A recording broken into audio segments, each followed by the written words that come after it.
The kingdom of Ashenhall once stood proud, shining like a pearl beneath a silver sky. But years passed and its light faded. The crops dried. The rivers thinned into threads of dust. People whispered of old curses returning, and fear spread like a cold wind across the land. In the center of this troubled kingdom lived Princess Eloan, the second daughter of the royal family. She was blind since birth, and her legs were weak, so she walked with slow, careful steps. Many in the court treated her quietly, gently, but not with love, only with pity. They believed she was a burden, someone who could not help the kingdom in its time of need. Eloan knew this, but she never let bitterness take root.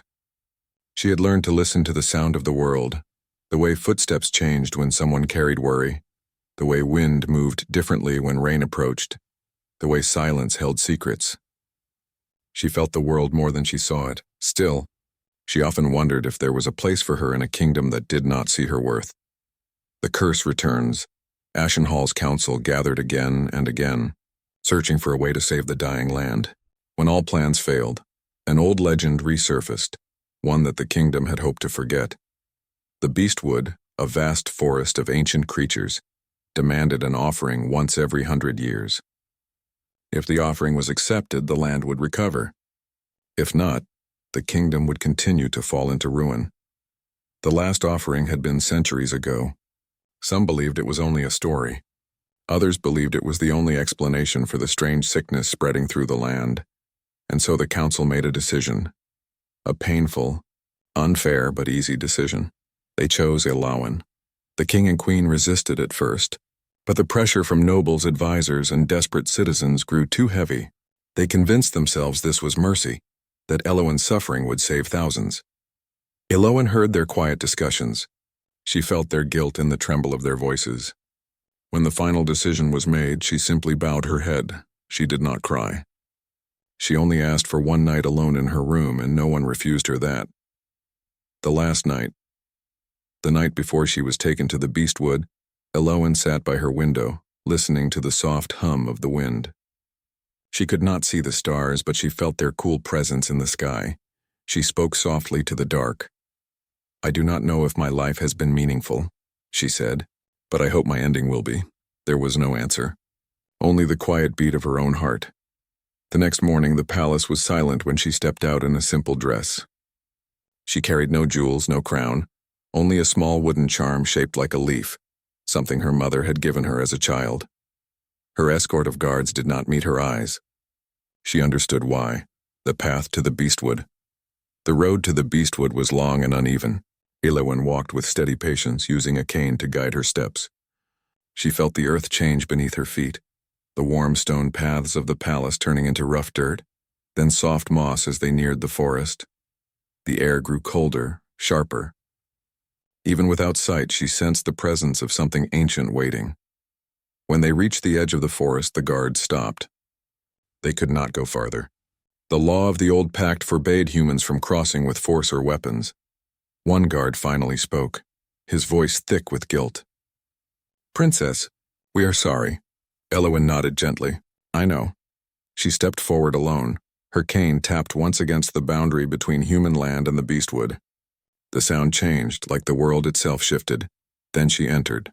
The forest of beasts inside. The forest. The air felt alive. Branches rustled without wind. Soft whispers floated around her, neither threatening nor welcoming, simply watching. Strange lights flickered through the trees, warm and cold at the same time. Shadows moved like living creatures. Eloan felt fear, but she kept walking. She remembered stories of the forest, of creatures that lived beyond human understanding. But she also remembered the quiet dignity she had always held. She would not let her last walk be one of panic. As she moved deeper, she felt something pull at her, an invisible thread, a silent calling. It was not violent, only firm, like a guiding hand. Then her cane brushed empty air. A second later, the ground shifted beneath her, and she stumbled forward into what felt like a circle of energy. Warmth wrapped around her, then faded. When she lifted her head, she sensed she was no longer alone. The king of night Alo, calm voice spoke from the darkness. "You walk without fear." Eloan turned her head toward the sound. She could not see him, but she felt him, powerful, composed, and ancient. The air around him flowed differently, as if even silence bent to him. "I do feel fear," she said quietly. "I just choose not to stop because of it." The voice moved closer, steps soft like shadows. "You are not what I expected, Eloan," she said. "Princess of Ashenhall, sent as an offering." The presence before her grew sharper. "I know who you are." A moment passed before he spoke again. "I am Valen, ruler of this forest, Alpha of the Nightborn." His tone held no cruelty, only certainty. Eloan dipped her head. "Then, do what you must." But Valen did not answer immediately. Instead, he circled her slowly, observing her with careful interest. His steps made almost no sound, but Eloan felt the air shift faintly with each move. "You are blind," he said softly. "Yet you face me with your chin lifted. Many who can see me fall to their knees." Eloan smiled faintly. "I do not know what you look like, so I can only face your voice." He stopped in front of her. She sensed he was closer now, close enough that she could hear the slight change in his breathing. She wondered what expression he wore. Curiosity? Confusion? Something else? Then Valen spoke again, quieter. "Your kingdom offered you freely." "Yes," she whispered. "To save themselves." There was a pause. She could not read it, but she felt something shift in the air, like a storm forming far away. The decision Valen stepped even closer. Eloan felt a warmth brush her wrist, not painful, only strange. The forest seemed to wait. "There are two choices," Valen said slowly. "Accept the offering, or return it." Eloan nodded. "I understand." But Valen continued, his voice lower and more thoughtful. "I have never chosen a third option. Until now." She lifted her head slightly. "What do you mean?" "You will not be harmed." His voice was steady, but something deeper moved beneath it. "You will not be dismissed either." Eloan's breath shook. She did not know what he intended, but she stood still, steady in her quiet courage. "I choose," Valen said, "to claim you as my queen." The forest reacted instantly, whispers rising, branches trembling softly. Eloan stood frozen. "Queen?" she repeated softly. "But I am only a sacrifice. I have nothing to offer." "You have more than you know," Valen replied, "and more than they ever saw." Before she could ask anything more, Valen reached for her wrist again.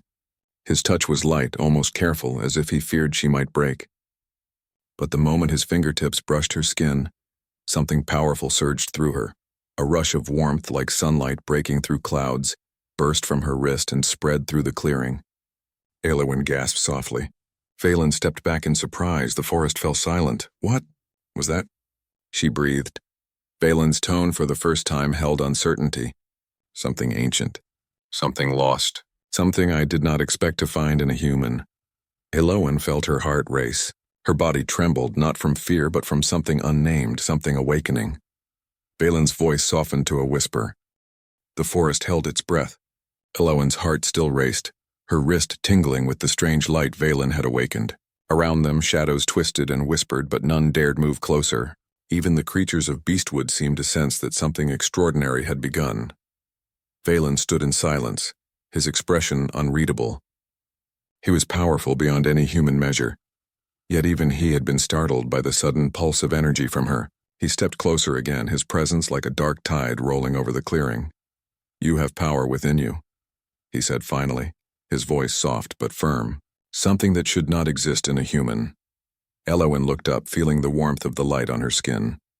I don't understand. How can I have power? I am only me." "Do not underestimate yourself," Valen said. "Your blood carries an old magic. Long ago your ancestors made a pact that bound the land, the night, and this forest together. Most have forgotten, but it never left you. It has waited." Eloan shivered, both from the cold of the forest and the weight of his words. Her mind tried to hold on to meaning, but the truth was larger than anything she had imagined. She was not a simple princess. She was something more, something that could change the fate of kingdoms and creatures alike. A court of shadows Valen led her deeper into the forest. They walked in silence, only the soft crunch of leaves beneath their feet. Soon they arrived at a hidden court of ancient trees, glowing faintly with the light of spirits. Shadows moved like living beings among the branches, observing silently. "You will meet my court," Valen said. "Many will not understand why I chose you. Some may even try to harm you." Eloan swallowed hard, gripping her cane tighter. She could sense hundreds of eyes on her, Creatures of every shape and size, some human-like, some entirely otherworldly. She did not falter. She would not show fear. The Alpha stepped forward, and the whispers of the forest became louder. "Do not be afraid," Valen said. "They will test you, but your strength is not only in your body." "It is here," he said, placing a hand gently over her heart. "And here." He touched his own chest. "It is in your spirit," Eloan nodded. The creatures murmured among themselves, curious and cautious. Some leaned forward, smelling her, watching her, trying to read the pulse of the magic she carried. A tall, thin vampire with eyes like molten silver stepped forward. "Alpha," he said respectfully. "She is human. How can she rule us?" Valen's gaze swept the court. His eyes were dark and infinite. "Because she is more than human. Her courage, her heart, and the magic in her blood make her strong. You will follow her not because she is weak, but because she can awaken the strength in all of us." Murmurs rose among the creatures. Some bowed their heads, others remained tense. Eloan felt their hesitation, but she also felt the faint pulse of respect beneath it. She could command without speaking. She could lead without force. And she could see with her spirit what her eyes could not behold. The awakening days passed, and Eloan learned the ways of the night. Valen taught her the laws of his kingdom, the secret songs that could calm storms and the hidden paths through the forest that connected all creatures. She discovered that she could sense the energy of every living being around her, their intentions, their fears, their joys. She began to walk without her cane, guided by the life force that flowed like invisible rivers. Valen watched her closely. He had ruled the forest for centuries, feared by all, yet Eloan moved through it with a grace and power that unsettled him. He had chosen her as queen, but he had not expected to feel the stirrings of something he had long forgotten. Hope. At night he would sit near her while she slept, listening to her steady breathing. He had no desire to speak. He did not know how to speak to this human queen who held such quiet authority over the night. But her presence changed him. He no longer felt the same emptiness that had haunted him for centuries. "You are learning quickly," he said one evening as the silver moon rose. They stood atop a hill overlooking the forest, the trees glowing softly in the night. "Faster than I expected," Eloan smiled. "I have no choice. If I cannot learn, I cannot survive here. And if I cannot survive, neither can this forest nor my kingdom." Her words struck Valen. He realized that despite her blindness and her small frame, she carried the weight of two worlds on her shoulders, and she did so without complaint. The threat from Ashenhall news of her survival began to reach the kingdom she had left behind. Ashenhall's nobles, who had once considered her disposable, now saw a new danger. The idea that the alpha vampire had chosen a human queen terrified them. Rumors spread of an alliance forming between the Knight and Eloan, a power that could not be controlled. A faction of the council demanded that a knight be sent to reclaim her. They cared little for her safety. They wanted power, influence, and the chance to appear heroic. The king and queen, torn between fear and hope, did nothing to stop them. Eloan's own family remained uncertain, their grief and guilt mixing with the desire to regain control over their lost princess. Valen sensed the stirrings of danger even before the humans approached. He could feel the vibrations of fear and ambition in the distance. He took Eloan's hand, their fingers brushing, a quiet anchor in a world of uncertainty. "You will face them," he said. "They do not understand what you are. But do not fear them. They are small compared to the power within you." Eloan nodded. Her wrist tingled with the memory of the first surge of magic. She had felt it once, why not now? Perhaps the light within her was meant for more than survival. Perhaps it was meant to protect those who could not protect themselves. The curse revealed one night in the heart of the forest. An ancient spirit appeared to Eloan. Its voice was like wind through the branches. "Princess of Ashenhall," it said, "the land you left is bound to you. The curse that drains it is tied to your blood. You are the last of your line. If you do not act, your kingdom will fall completely. If you act, you risk becoming something neither fully human nor fully of the night." Eloan's heart raced. I do not understand. What must I do?" The spirit's voice was calm. "You must walk into the heart of the forest, into the ancient altar. Offer your life freely, not to die, but to awaken your full potential. Only then can the curse be broken." Eloan looked at Valen, who had come quietly beside her. His eyes were dark and unreadable, but his hand found hers again. You do not have to do this alone, he said softly. Whatever happens, I will not leave your side. Eloan's courage surged. I choose what they never gave me, my own fate. The heart of the altar guided by the spirit, Eloan walked deeper into the forest than she had ever gone. The trees grew taller, darker, and the air hummed with power. She could feel it in her bones, in her blood, and in the pulse of the earth beneath her feet. The ancient altar rose before her, stone carved with old symbols, glowing faintly with moonlight. She stepped onto the platform, hands raised slightly as she prepared herself.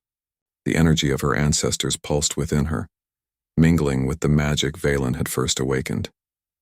Valen followed, silent and vigilant. He could feel the tension of the forest as it held its breath, waiting for her choice. Eloan closed her eyes. She felt everything, the life around her, the spirits of her ancestors, the forest that had given her refuge, and the human kingdom she had left behind. She took a deep breath and let her power flow outward, merging with the altar and the forest. Light exploded around her, bright and pure. It was not painful, nor was it terrifying. It was liberation. She felt herself changing, growing, becoming both more than human and more than the forest had ever known. Valen reached for her, but the energy swirled around him, not harming him, only filling him with awe and reverence. He whispered her name, not knowing if she could hear him, but she did. Their bond was stronger than the surge of magic itself, the new queen. When the light faded, Eloan stood transformed.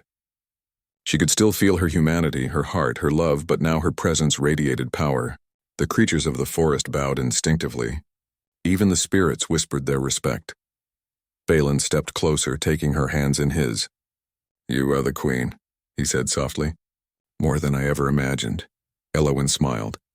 She looked up at the stars she could not see, feeling them in her heart. And this power, it is ours to protect, not to rule with fear. The forest pulsed around them, alive with hope, as the first signs of renewal began in Ashenhall far away. Crops stirred, rivers widened, and the land breathed again. Eloan turned to Valen, her partner, her protector, her equal. Together, she said, we are stronger than fear. We are stronger than curses. Valen bowed his head, silent but unyielding. Together, he agreed. And in the heart of the Beastwood, under the moonlight and whispers of old magic, the blood-bound queen rose.